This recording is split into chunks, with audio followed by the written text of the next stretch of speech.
Olá a todos, bem-vindos ao Espaço Kickoff para uma análise ao que aconteceu ontem no jogo entre Portimonense e Futebol Clube Porto.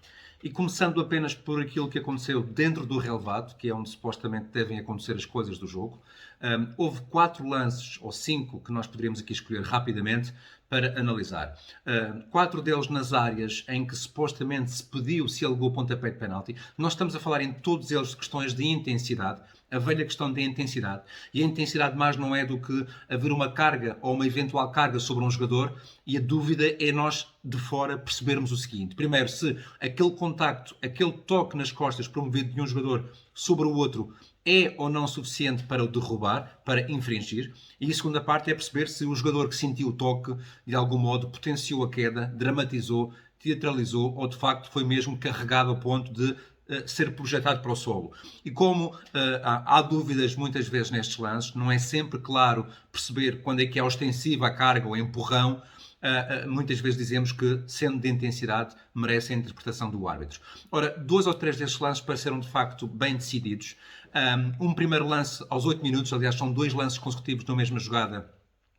Pedro Sá e Pepe, há um contacto inicial mútuo dos braços dos dois jogadores, depois há um chega para lá, digamos assim, de Pedro Sá. Pareceu que a queda de Pepe foi demasiado empolada e eu aceito como boa a decisão de não marcar pontapé de penalti num lance de contacto lateralizado igual a tantos outros que nós vimos. Foi, por exemplo, igual a um lance já no final do jogo, aos 90+3, em que Luís Dias também usa o braço sobre Mofi, neste caso, para de algum modo lhe dar o tal chega para lá, o jogador cai na área, pede pontapé de penalti e também aqui o árbitro, de forma coerente, na minha opinião, e correta, decidiu não sinalizar a infração, porque de facto, na minha opinião, ela não aconteceu. Depois, ainda aos 8 minutos, voltando atrás, quando houve o tal toque em Pepe, a bola depois sobrou para o ar e William Rocha saltou a bola com Zaidu. Ao saltar a bola, claramente, há um toque do braço ligeiramente na cara do adversário e a bola depois até lhe toca no braço direito quando está em queda. Não houve, na minha opinião, imprudência, ou seja, não houve uma ação que implicasse falta de cuidado ou que fosse desnecessária. O jogador, de facto, faz um impulso e é quando faz o impulso que toca no rosto do adversário, repito, ao de leve, na minha opinião, lance legal também bem avaliado.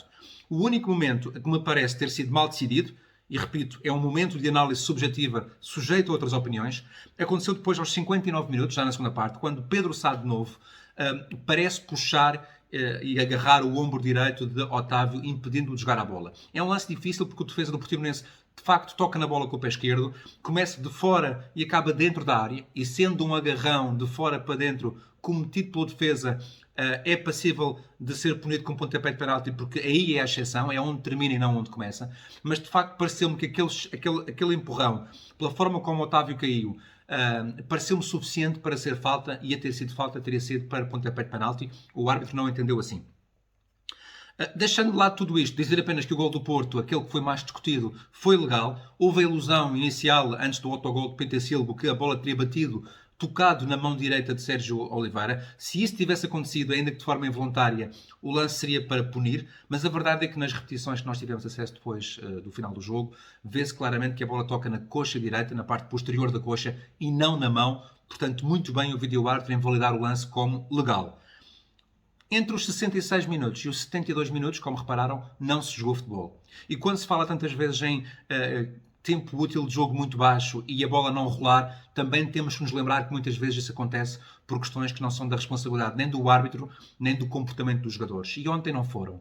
O que aconteceu ontem foi uma vergonha para o futebol português. E eu não quero catalogar aqui nomes nem clubes, porque isto já aconteceu noutras circunstâncias com outros protagonistas.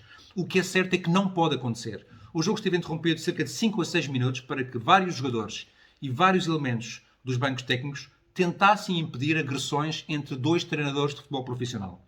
E os 2 treinadores são pessoas que são o exemplo máximo de quem está em campo. São a sua referência. São eles que têm que dizer qual é a conduta a ter e não serem protegidos pelos seus jogadores para não terem condutas violentas. O que aconteceu ontem foi mal demais no futebol português e não pode voltar a repetir-se. Todos nós, e não há aqui qualquer tipo de moralismo, todos nós já tivemos momentos menos bons, tivemos situações pontuais em que fomos envolvidos de forma efervescente, por cabeça quente, e que acontece muito raramente ou pontualmente. Já me aconteceu a mim e já aconteceu a qualquer um de vós nas vossas atividades profissionais. O que não pode acontecer são comportamentos reiterados, consecutivos e sistemáticos de más condutas. O futebol não é apenas aquilo que se passa lá dentro.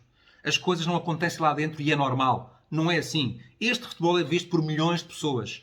Serve de exemplo a milhões de crianças que querem ser amanhã jogadores ou que serão treinadores. E os exemplos que são tomados em campo são repetidos cá fora. Os bons e os maus. O de ontem, repito, foi uma vergonha e eu espero sinceramente que seja severamente punido. Esses e quaisquer tipo de outros comportamentos que este ano também já vimos entre dois treinadores que foram expulsos, que dão o exemplo contrário àquilo que deviam.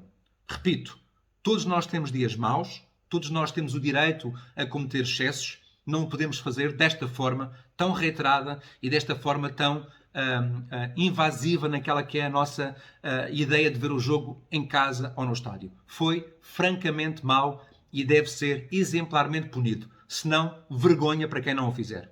Até à próxima.